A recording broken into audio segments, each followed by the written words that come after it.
आलसी गधा। एक गांव में नमक का व्यापारी रहता था। उसके पास एक गधा था। व्यापारी रोज अपने गोदाम से दुकान तक नमक ले जाने के लिए गधे का इस्तेमाल किया करता था।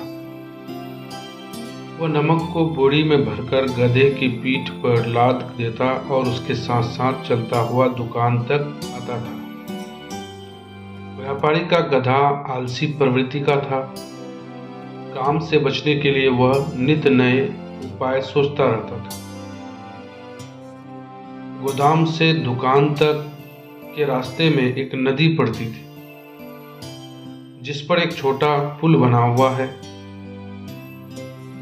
एक दिन नदी पर बने पुल पर चलते समय अचानक गधे का पैर फिसला और वह नदी में जा गिरा।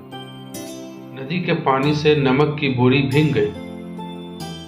जब तक व्यापारी ने गधे को पानी से निकाला, तब तक बोरी में भरा बहुत सारा नमक घुल चुका था। गधा जब चलने लगा तो उसे बोरी का भार बहुत कम महसूस हुआ और वो खुश हो गया। उसने सोचा कि अपने ऊपर लदा बोझ हल्का करने का ये बहुत बढ़िया तरीका है। अगले दिन वह जानबूझकर नदी में गिर पड़ा।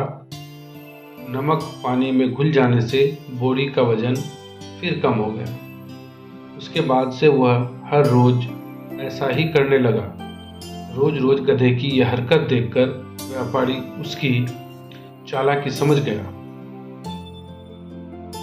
उसने गधे को सबक सिखाने का फैसला कर लिया और अगले दिन बोरी में नमक के स्थान पर रुई भरकर गधे की पीठ पर लाद दिया। रुई हल्की थी। इसके बाद भी आलसी गधे ने सोचा कि क्यों न रोज की तरह नदी के पानी में गिरकर इस वजन को और कम कर लिया जाए। इसलिए वह जानबूझकर नदी में गिर पड़ा। लेकिन इस बार बोरी में नमक नहीं बल्कि रुई थी। पानी में भीगकर रुई का वजन कई गुना बढ़ गया। गधा जब उठकर चलने को हुआ तो इतने भारी बोझ से उसका बुरा हाल हो गया।